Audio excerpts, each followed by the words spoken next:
I know we usually like to jump into the questions, but we wanted to take a few moments just to talk to you about this topic. Yeah. As always, this is being streamed publicly in our live public Facebook page. So that means if you are commenting as we are talking right now, you will be seen. You will be seen publicly. We have had a lot of conversations about where to post this live, and we appreciate that for some of you who may have been or are experiencing or are at risk of an adoption disruption, that you may not want to comment publicly. So our lovely Shannon, who is forever thinking outside of the box, has actually posted in our private Facebook page. So our Raising Our Children page, or sorry, our Raising Our Children group. So if you are wanting to ask a question, but you want to do so anonymously and you do not want to comment publicly, please go to our Raising Our Children group and comment under Shannon's post, and we absolutely will be answering as many questions as we can in 45 minutes. Excuse me. We're also going to be sharing this post into our private groups because we appreciate that we want to respect everybody's confidentiality. So if you are watching this live, please feel free to comment. If you want to share a story, if you have questions to ask any of us, that's what we're here for. If you're not comfortable in doing so, please join us on our private group. Because this is public, we ask you to just be aware of the use of names and very specific situations so that we are respecting your confidentiality and the safety of everybody. And Dawn, just to jump in, I have to say you have some fans checking in already. So there's people very happy to hear that you're spending your lunch to snack and chat with us. And I'm glad to hear that. And Dawn, actually, strangely enough, how the world works, Dawn was our first social worker, mine and my spouse's first social when we were first getting approved. So it's just so amazing to see how the world works, and here we are in this together. So who knew back then, many years ago, that this is where we would be. So I don't like using the word trigger warning because I feel, especially in social media, everyone uses that word right now, and we're kind of lost the sentiments behind it.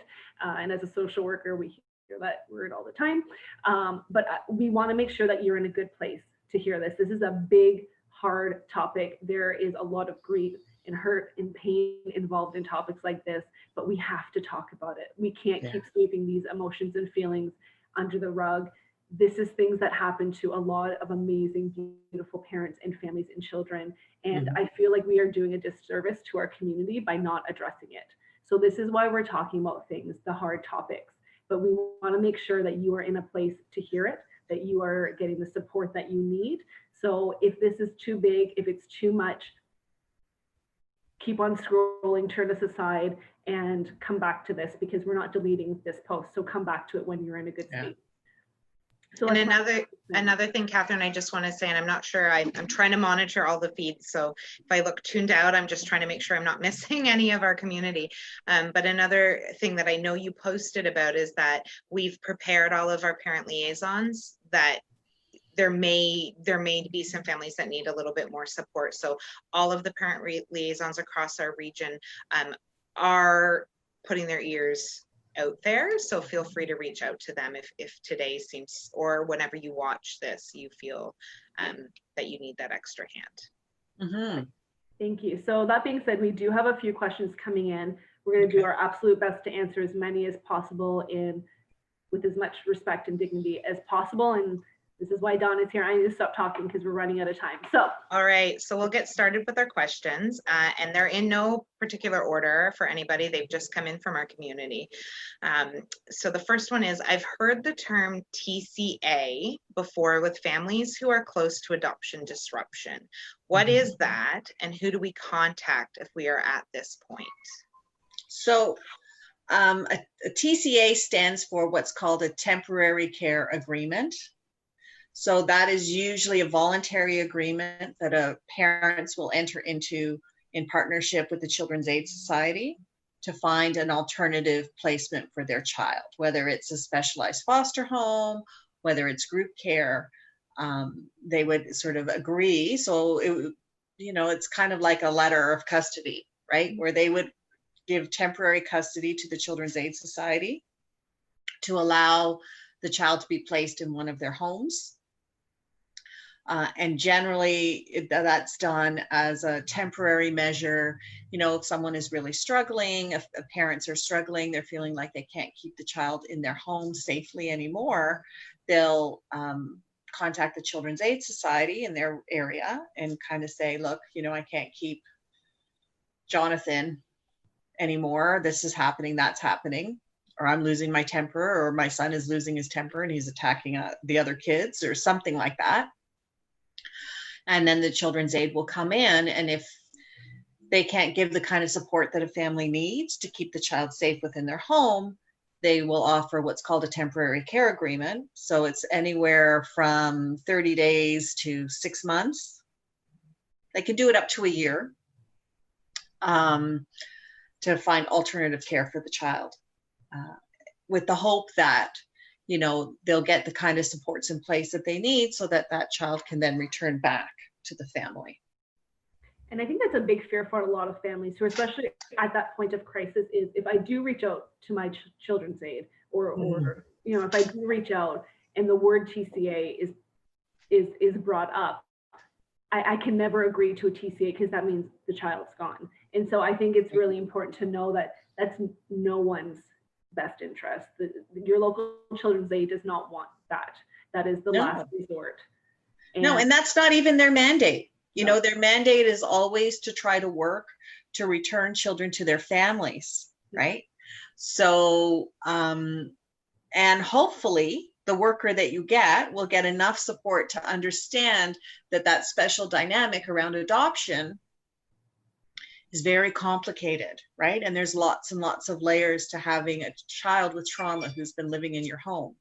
So I would also recommend, if you're going to call your local CAS, if you're thinking that you might need a temporary care agreement or child, you know, to go elsewhere, if there's no other family member, somebody who could provide care for that child, also speak with the worker who did your adoption so that they can be a support for you and for the CAS.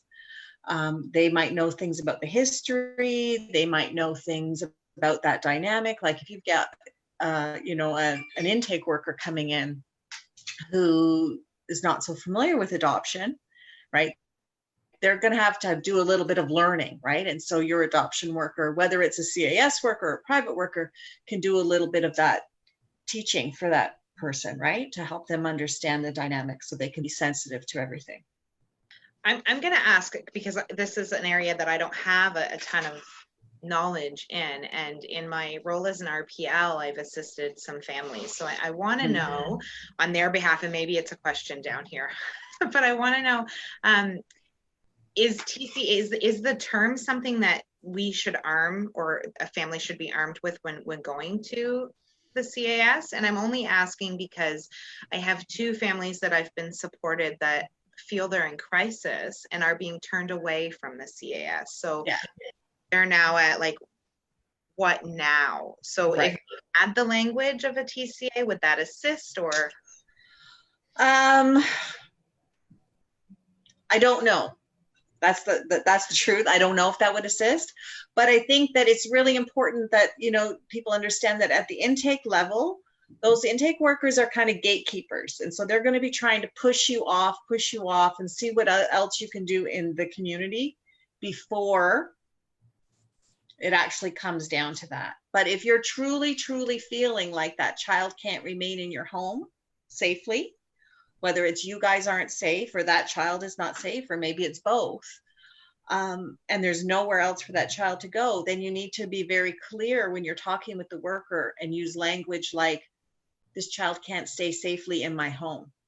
And my experience is that a lot of times parents are so ambivalent about it, right? Which is understandable because, you know, there's guilt and I made a promise and now I'm, you know, I'm not managing, and there's shame connected to that, you know, that sometimes when people start talking to workers about it, they start to minimize, right? They don't talk about really what's really happening. They start to kind of minimize a little bit about what's happening. So if it's, you know, if you're really at that place of, I can't do this, you know, I'm going to harm myself, I'm going to harm that child, or that child's going to harm me, then it needs to be very clear that way that this child is not staying in my house any longer. Perfect. Thank you for that. Yeah. Our next question is, we had an adoption disruption 3 months after our child moved home. It was traumatizing and horrific for all of us. We were presented with another possible match, but are so scared it will happen again. Any advice? Yeah. Advice. I think the best piece of advice, I think, is that you need to really know yourself and be clear about why that other placement broke down. Because there could be lots of reasons why that didn't work, right? There could have been things around that child's history or behavior that you weren't aware of when the child moved into your home to begin with. Could have been things that maybe the agency wasn't aware of before that child moved into your home. But I think, you know, so if that's the case, then, you know, then you need to know, second time around, you need to ask a lot more questions, a lot more detailed, specific questions, to try to get as much information as you can about that child. Because sometimes, you know, a child gets placed and it just turns out not to be the right fit, right? And it's nobody's fault. And that happens sometimes too, but you need to be clear about that. And if it's something about you, like something came up in your own story or in your own history when that child moved into your home, started, you know, getting into your own attachment history, you need to understand that as well. And then address that before you then take on another parenting task, because that history is still there. And so if you haven't had a chance to address it and get whatever needs you need met, it's not going to be any different with a different child. And I think it's important to be honest with your worker about your feelings. So if you are anxious, or if you are feeling that it's too soon, or maybe your own grief is just so overwhelming that it's hard, is it fear that you can work through? I think a lot of us, well, many adoptive families, kinship and customary care families, we put so much extra pressure on ourselves because we feel that we should have, could have, would have, and that society has a different set of expectations for us. At least I know that's what I feel a lot of the time. So I think just being honest and knowing that it's okay to tell your worker that you're not in a good place, or know that it's okay to tell them that, you know, absolutely our hearts are open for this, but we need to slow things down. So maybe the process will look a little bit differently that way as well. So just don't be afraid to express where you're at, and don't think that because you might not be in a great place right now, that means that, you know, the match is going to just go away. It doesn't work that quick. It doesn't work like that. So don't be afraid to get support. And again, reaching out to your regional parent liaison, because you don't need to go through this alone, and we can connect you with other families who have been in similar situations as well. Yeah, and I think you're right. I think sometimes, especially before you've had your placement, a lot of families, at least my experience and observation, is that, you know, they're afraid to kind of say to the worker, wait a minute, I need this, wait a minute, I need more time, wait a minute, I need to know more about this issue. And because they're just enthusiastic and excited, and they're afraid maybe they're not going to get placed another match, right? But the workers are really there to help you and support you, but they don't always know what it is that you need, right? And so it's really, they may think that, oh, well, it's been 6 months and, you know, that family's doing great and they have a lot of strengths. So, you know, we can place this child with them and it'll be great. And they don't know that necessarily you're scared to death about what might happen. So it's really important that you're honest about that. Yeah. Absolutely. Yeah. I can absolutely see why everyone loves you, Dawn. I'm already like, I'm telling oh my goodness, you're making me feel so bad. So good. If Center for Connections just gonna be like, whoop, whoop, whoop, whoop. No, it's amazing. Dawn was, and for someone who, I mean, we adopted children with complex needs, and I know what it's like of getting your excitement and, oh my God, it's finally happening, gets in the way of, you know, what is this going to look like in 10 years? So be honest with yourself and have those conversations. And if your worker is asking you, don't be afraid to just lay it out. And I like the term own your ugly truth. Just own it and put it out there, because the worst thing that you can do is have a match with a child that doesn't work, is having a match with a child that doesn't work, that you still go through with because you were too scared not to say anything. Absolutely. So absolutely. Okay. I'm going off on a tangent, so go ahead. It's okay. Okay. So for someone at immediate risk of disruption or breakdown, where a child would be returning to foster care, what other options might exist where the parent would remain the legal parent, but the child resides elsewhere in a group home or residential setting, i.e. in a group home? Right. Well, there's not a lot of options. I mean, unless you've got an unlimited amount of funds, group homes are really expensive if you're going to try to pay for it yourself, like extremely, extremely expensive, like hundreds and hundreds of dollars a day. Yeah. So there's not a lot of other options unless you've got maybe a skilled family member who might be able to take that child. Sometimes, you know, we've had families who, you know, child can go live with an aunt for the summer, or that kind of thing. Sometimes just having those few months break can do a world of good in terms of letting everybody cool down and relax and get some extra support that they might need. And another option that people don't often think about, but again, it's not cheap, but is seeing if you can hire a child and youth worker who can come to your house and doing childcare in your home and allowing you an opportunity to, you know, have a break, whether it's, you know, go away for a weekend, even if it's just going out for dinner once a week, that kind of thing, right? Sometimes it's just needing those regular breaks for parents, that respite to get away from that constant barrage of needs, right? And a lot of our kids, you know, that we're caring for have a lot of needs, and you can't just keep giving and giving and giving and never getting filled up, right? You need to take time to fill up your own bucket before you can then start giving to everybody else. So,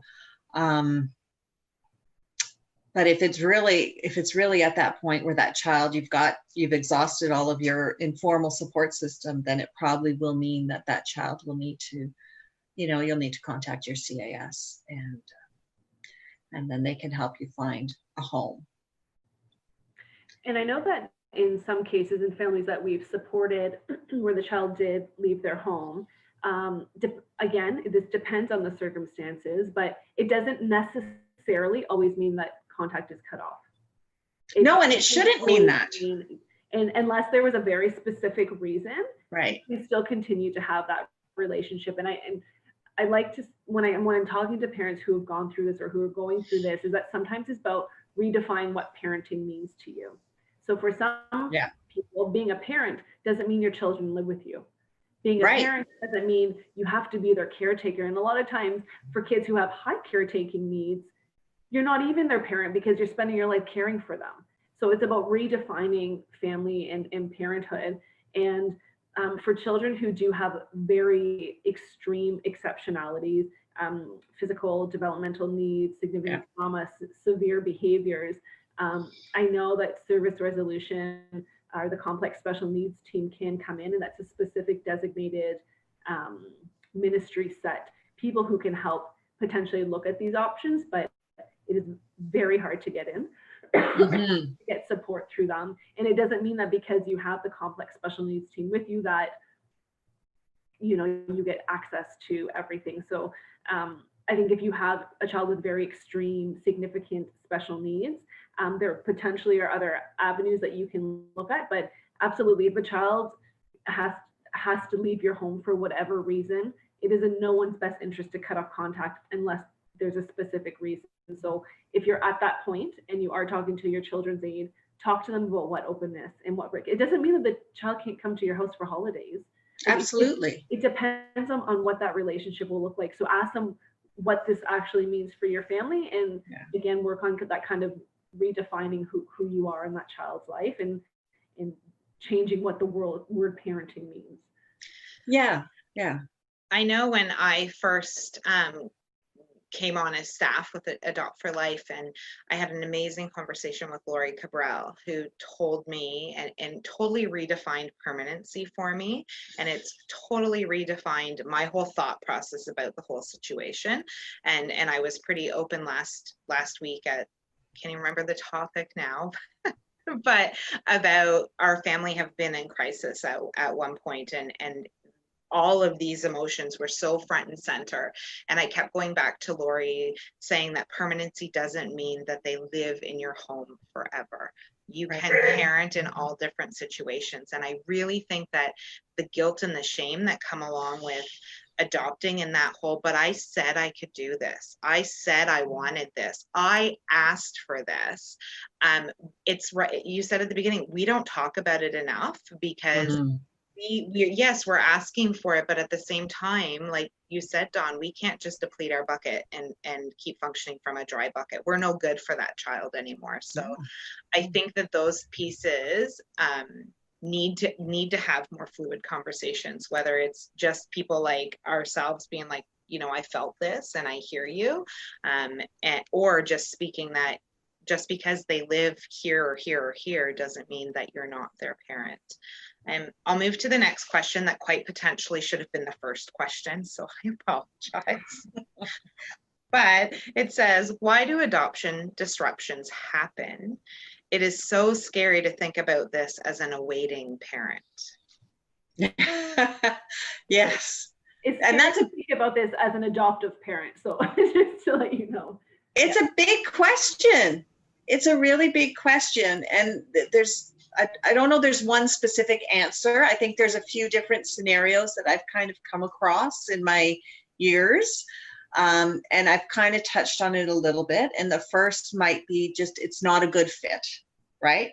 That what people thought that child needed and what they thought you could offer, or what your strengths are, didn't quite match up the way we thought they would, right? And so sometimes it's that simple. That's just not a good fit. And usually in those situations, particularly if we're talking about an older child, you know, someone over 8 or 9 or 10, it becomes pretty clear pretty quick that this is just not a good fit, right? It's not a good fit over what this child needs or these children need versus what your strengths and your family are. The second can be a little more complicated, in that, you know, maybe kids will start showing signs of mental health needs or behavior needs that were not anticipated. So this is sometimes what happens in longer term placements. So a child maybe been in with their family for 5, 6, 7 years, and now they're getting to the point where that child can no longer function well within their family. And often that's sort of a burgeoning mental health diagnosis might be coming. This often is what happens when kids get into their teens. And it might also be sort of undiagnosed learning disabilities or undiagnosed other kind of neurological differences, whether we're talking about fetal alcohol spectrum disorder or autism, or those kinds of things maybe have not been adequately understood or assessed. Or sometimes it's the beginning of like a mental illness, right? A schizophrenia, bipolar, something like that. And that's often where we start talking to parents about thinking about parenting and family in a different way, because you can certainly continue to have a parental role with that child when that child is no longer in your home, right? If they need more structure and routine that can typically been offered in a family home, they might need to be in more institutional group care. Then a third scenario often happens when, particularly if a parent themselves has some kind of trauma history. It might be a trauma history that they've not been aware of how traumatic it was. So maybe there's some incidents in their past that they're certainly aware that the incident happened, but maybe didn't quite understand to what depth it's impacted their own psyche. And so then a child moves into their home who has some trauma and loss, and then it starts kicking up their own. So then that parent's trauma history gets activated, and then the parent really starts to struggle, right, with their own mental illness, or, you know, and lots of anxiety, low frustration tolerance, difficulty sleeping, inappropriate expectations. So the parent is not really coping really well. And then as the parent doesn't cope well, then the child copes less well, and it becomes this very difficult spiral. So that would be a third scenario that might lead to a disruption. And I just want to do like a shout out maybe to the awaiting parents who might be listening to this or might be hearing this and are scared and are thinking, is this even a possibility for our families? I just wanted to let you know that it's okay to experience any gamut of emotions that you might be experiencing. Yeah. I think a part of what we try and do, all of us here at Adopt for Life, is tell families about the possibilities. And a lot of times, families who have come to us who are experiencing or at risk of an immediate adoption breakdown, a common theme that we hear was, I didn't even know this was a thing, or Right. I couldn't even begin to prepare. And I'm telling you, you can never truly prepare yourself. No. But please just know that knowing that this is a possibility, our hearts and our hope is that you can put yourself in a position to get the supports in place as soon as possible. So as an awaiting parent, if you're learning about a profile of a child who may have high needs, who there might be a mental health background in their social history, knowing what questions to ask to have the supports in place is going to put you in a better position to not be here. Yeah. Saying it's a cure, it's not going to fix it because you can't be fully prepared, but we need to talk about this language because it's scary and no one wants to think about this, right? Yeah, and sometimes, you know, like in a lot of those scenarios, you know, sometimes if you're able to get some extra support earlier than later, it can make the world of difference. So, you know, if a child comes into your home who's just showing behaviors or emotional reactivity that you weren't expecting, and you don't know how to manage it, you know, like it's okay to kind of say, oh, I need some help with this. I don't quite know how to do this, you know, or if you're being, you know, one parent said to me not too long ago, after 4 years into her adoption, nobody ever told me about post-adoption depression. Yeah. And I was like, well, I wish I knew who that worker was that did that placement, because they should be talking to people about post-adoption depression. It's a really common phenomenon when you've had all this buildup of expectations and hopes to then all of a sudden be faced with a reality that's way, way, way harder than you ever thought it was going to be. Yeah. Of course, you're going to be depressed. So ladies, we have a community member reaching out. So I want to address this question as she's live with us right now. And I'm going to read her wording. My son, 15 years old, with FASD, ODD, and possible personality disorder, was entered into care yesterday and wants to go back with bio family, primarily because they have no structure and rules. What do you recommend to us as the adopted family at the placement meeting with the bio parent? That's a tough. Yeah. Is CAS actually considering this? He just came into care. I would think they're not really exploring this at this point. I'll wait for her to answer. I'm not familiar with, I just read what she had said. But it sounds like where she's asking, what do you recommend to us, the adopted family, at the placement meeting? So maybe there's been previous conversation. Yeah. And we're a little bit of a lag. Dawn, there's a couple of seconds. So, well, you know, I think that, I mean, they're right now, just probably still kind of in shock, I would assume, still in crisis. Everybody is still in crisis at this point. So, you know, I don't think any big decisions need to be made for a while. You know, it's not uncommon for teenagers to start thinking about birth family. It's a real common time for, teenagers are trying to figure out how they fit in the world and where they belong in the world. And so issues of birth parents come up a lot. So she has replied that they have invited biofamily into the conversation. Oh, I mean, I think I'd be curious to know for what purpose are these people invited? And I'm hoping it's to maybe open communication a bit for this young man.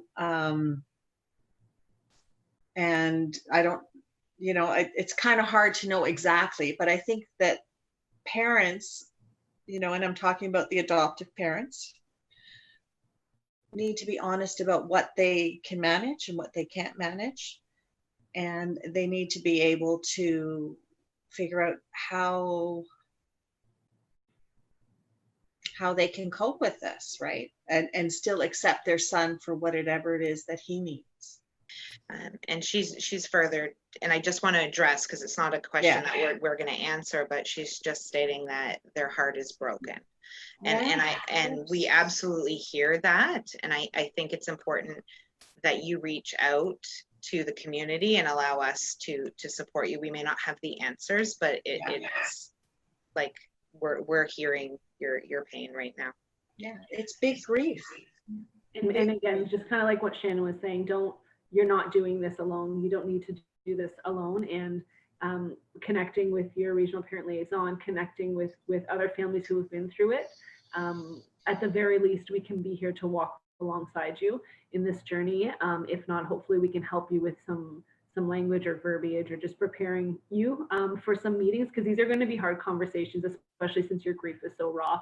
And so I agree with Dawn. I'd be very interested in seeing, possibly speaking to CAS beforehand to figure out what they're hoping to get out of this meeting, and to know that you can advocate to say this is happening too fast and that you need to get more time. And I appreciate that this child may be having other feelings, and his voice matters, or her voice matters as well, but you are this child's parent, and especially for a child who has complex needs, I think it's important that you're advocating for your child, even though they may not like necessarily what you're saying, appreciating still 15-year-olds are still 15 and they aren't fully developed in their own thoughts.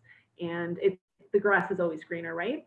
And so just know that it's okay to talk through your grief. And a good quote that I love saying is speak the truth even if your voice shakes. So even if you're going in that meeting and you are a blubbering mess, take your time. You deserve that time. Make sure that you're heard. And yeah, make sure you understand what exactly the hopes of meetings like these are, and reach out to your parent liaison to get some support through it. So I just want to say also, we will be in touch. We'll make sure that somebody reaches out to you. Yeah. Well, and I think for that kind of meeting, they are really emotionally charged. And if this family can have someone who can come with them as a support person, even if it's to take notes, to ask questions, because when you're that emotionally distressed, you don't remember things, you don't think to ask questions, you're not really processing things the same way. So if you could have someone with you who can stay a little more, calmer, I think that would be very, very helpful. So she simply replied, "Thank you." Yeah. So, You're welcome. Good luck. Absolutely. I'm going to move on. We have just a few short minutes left, and there's still a lot of questions. We can't possibly reach all of these. And I know, Catherine, what we typically would do is try to go into the comments after and maybe add those things. And if you've asked a question, and I'm not choosing them in an order, but if you've asked a question and we don't answer it, feel free to reach out. I mean, that's usually our go-to. So this one says, this topic hits really close to home. I feel like we're at our breaking point and I don't even know what to do or who to contact for help. Well, I think the first thing is contact somebody for help for you.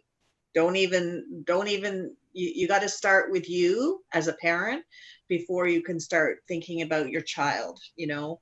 And that may feel counterintuitive. That may feel like, what do you mean I need to take care of my child? You know, but it's the same thing. I just came back from a trip, but it's the same thing they tell you on the airplane, right? When that oxygen mask comes down, you need to take care of yourself first before you can take care of other people. And when we talk about parenting, particularly parenting kids with lots of needs, that's more true than ever, that you really, really, really need to go with what you need.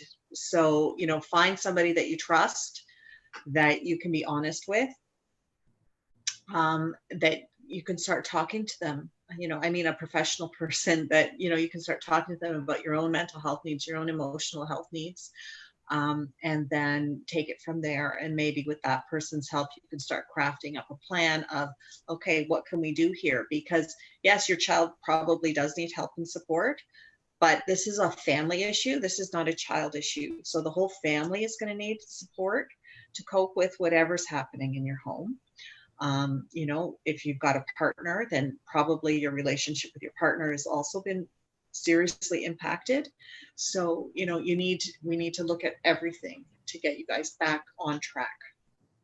But it is possible to get back on track. That you mentioned family, so there's two questions I'd love to try to get in the next 5 minutes, Okay. particularly. This one says, my biological kids are taking our adoption breakdown really hard. They are scared that they are next, for lack of a better term. How can I explain to them that our breakdown was due to significant safety issues and that they don't need to be scared? I think a lot really depends on the age of the children, to help them understand that, right? And I think it's, you know, you're going to approach it differently with like 10, 11, 12, 15-year-olds versus, you know, little ones who maybe have a much more limited understanding of what's going on. But I think if we're talking about younger kids, you know, I think just talking about safety stuff, being very clear is, you know, you weren't safe or I wasn't safe, right? And draw on examples of things that might have happened in the home that can illustrate that point, right? That your job as a parent is to really make sure that your kids are safe, and that, you know, as a parent, you made a commitment to keep these kids, you know, the biological kids, safe, probably before you were going to look at adopting. And so, you know, you need to have lots of those questions around that. The kids are grieving, right? So at the beginning, it might be they're just trying to sort out what happened and they don't understand what happened. So we have to explain it in very simple, age-appropriate language what happened. We need to tell them, you know, in age-appropriate ways what happened. So you start very general and very basic when they're young, and then as they get older, you can add more details. And just like we would talk about families when they talk to their adopted kids about their story, right? We start with really simple ideas, and then as kids get older, we add in more and more details and examples of what that story means. So when, you know, a child, if a birth parent was a drug user when they're 3, you might talk about how the parent didn't take medicine properly, right? But when they're 12 or 13, 14 years old, you're talking to them about the ideas of addictions and how addictions kind of, you know, make you to make bad choices, and you give some examples of what those bad decisions might have been, right? And so I think it's the same approach you take with your kids that are home, is you be clear about what happened in an age-appropriate way, and then they're going to come to you as they need to process more information, if they need to process more information as they get older. And I think there's no shame in reaching out to an attachment therapist. Yeah. I think by the time attachment therapy, people assume that's just with children through adoption and kinship and customary care, but biological families can also use and reach out to attachment therapists to kind of deal through those emotions as well. So if you're feeling it through your head, I would suggest as well just reaching out. Yeah, absolutely. And in a situation like that, it might just be, you know, one or two conversations that you even as parents have with someone, and then that would give you enough, right? Yeah. So we have 2 minutes. Heavy question for 2 minutes. Okay. But a good place to end, I think. We had an adoption disruption of 2 siblings about a year ago. The grief and pain is just as big now as it was then. And I know it's time to ask for help. Who do we ask? What help is out there? And I feel guilty for even wanting to move on from this. I mean, I think that, you know, you need to find someone who is skilled in understanding grief and bereavement, but someone also who's familiar with adoption and foster care, because there's that other piece around broken attachments. And, you know, someone who can really appreciate the fact that as an adoptive parent or, you know, foster adopt parent, the whole system kind of sets you up to think that you've got to be better than everybody, right? You got to prove yourself that you're doing this, and then you know, you're going to take these kids that have had such a hard time and you're going to heal them. And, you know, there's all those narratives around this experience that really, I think, sets adoptive parents up to hold themselves to a standard that most of us can't meet. And so it helps if you have someone that can really understand that and appreciate that in terms of a therapist. Because I think for a lot of families, there's a lot of guilt wrapped up in that disruption, right? So that would be sort of what I would say. And I think interview people, you know, like call a couple of different people, get some referrals from, you know, people who are in the field, people who you trust, get a few referrals and call them and do a little 10-15 minute phone interview to just kind of get a feel for, is this someone I can really trust? Is this someone I'm going to be able to let my guard down with? You know, do I like the sound of their voice? Like, all of these things are really important. And if you find someone that you feel really good with, you should be able to work through it. I think a piece from our standpoint at Adopt for Life, that I know a lot of us are buddy mentoring at the beginning of your journey, but we can also do that for similar people, to connect you with people that have been through a disruption or healed through a disruption as well. Yeah, that's a great idea.